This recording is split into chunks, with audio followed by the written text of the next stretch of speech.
উপেক্ষার নীতি অবলম্বন করছে। আমরা 70% মানুষের ভোটকে, গণভোটকে আমরা অস্বীকার করতে পারি না, অগ্রাহ্য করতে পারি না। নির্বাচনের আগে জনগণের কাছে আমরা কথা দিয়েছি, জনগণকে আহ্বান জানিয়েছি, জনগণ সাড়া দিয়েছে। আমরা সেদিন পয়েন্ট অফ অর্ডারের বিষয়টা উত্থাপন করলে মাননীয় স্পিকার বলেছিলেন যথারীতি নোটিশ সার্ভ করার জন্য।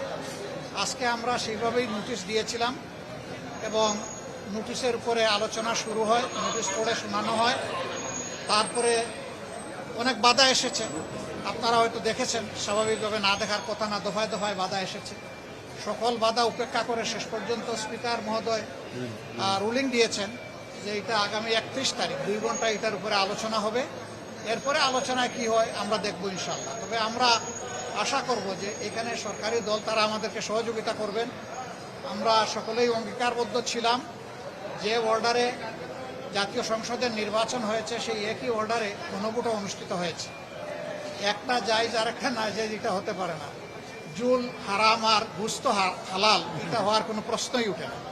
যদি নাজাইজ হয় দুইটাই নাজাইজ হয়ে যাবে।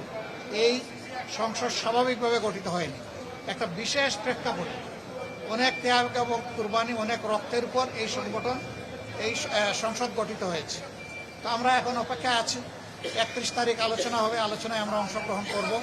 আমরা আশা করব জুলাই চেতনাকে, জনগণের আকাঙ্ক্ষাকে, 70% মানুষের দেওয়া ম্যান্ডেটকে সরকারি দলও সহযোগিতা করে এটাকে গ্রহণ করে নেবে এবং এর মধ্য দিয়ে এই সংকট অবসান হবে ইনশাআল্লাহ।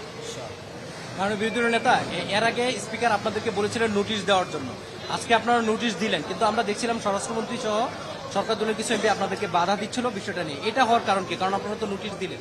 আসলে সমস্যা হয়েছে কি, এই সমস্ত বিষয়ে ব্যাখ্যা দিবেন আইনমন্ত্রী, না হয় দিবেন প্রধানমন্ত্রী। আমরা তো এই বিষয়টা প্রধানমন্ত্রীর কাছেই চাই।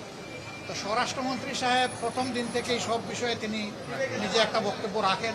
এমনকি দুঃখজনক হলেও সত্য যে স্পিকারের রুলিং দেওয়ার পরেও তিনি কথা বলতে চান।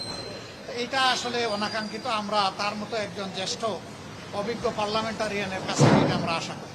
এটাই সুযোগ ছিল, আমরা আরো সুযোগ খুঁজবো বিধির মধ্য থেকে, সেই ভিতরে আমরা কথা বলবো। এছাড়া আমরা যতভাবে কথা বলার সুযোগ পাচ্ছি, এখন পর্যন্ত সরকার দল কোনো সুস্পষ্ট বক্তব্য দেয়নি এবং তারা পরোক্ষভাবে অধ্যাদেশের বিরোধিতা করেছে, শপথ নেওয়াকে অসাংবিধানিক বলেছে, যেখানে শপথ করিয়েছেন আমাদের প্রধান নির্বাচন কমিশনার নিজে।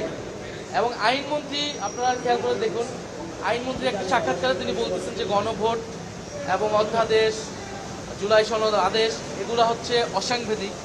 আজকেও তিনি বলেছেন বিভ্রান্তি রয়েছে, অথচ তিনি কিন্তু অন্তর্বর্তী সরকারের অ্যাটর্নি জেনারেল ছিলেন, যেটা একটি সাংবিধানিক প্রতিষ্ঠান, এবং এই অধ্যাদেশ আইন সেগুলো করার সময় তিনি জড়িত ছিলেন সরাসরিভাবে। তিনি নিজে এই কাজের সাথে জড়িত ছিলেন, এখন তিনি সরকারের অংশ হয়ে বলতেছেন এটা অসাংবিধানিক কাজ। তিনি তখন কেন করেছিলেন?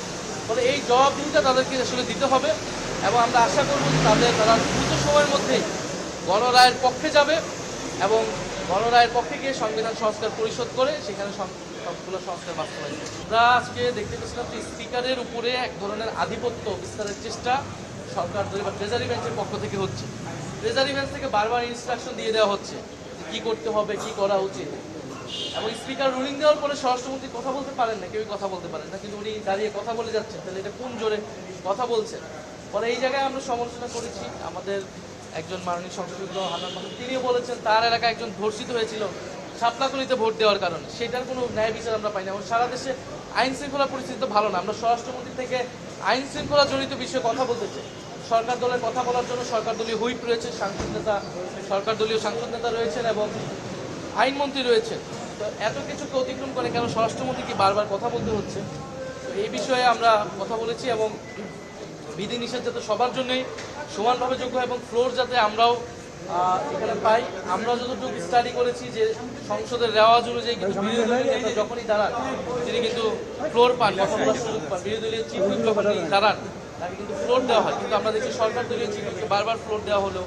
আইনমন্ত্রী, স্বরাষ্ট্রমন্ত্রী তিনি প্রায় 15 মিনিটের ব্যাখ্যা বক্তব্য দিলেন, অথচ এখানে বিরোধী দলীয় নেতা বা আমাদেরকে কিন্তু কথা বলার সুযোগ দেওয়া হয়নি। সেই বিষয়টা আমরা মাননীয় স্পিকারের দৃষ্টি আকর্ষণ করছি।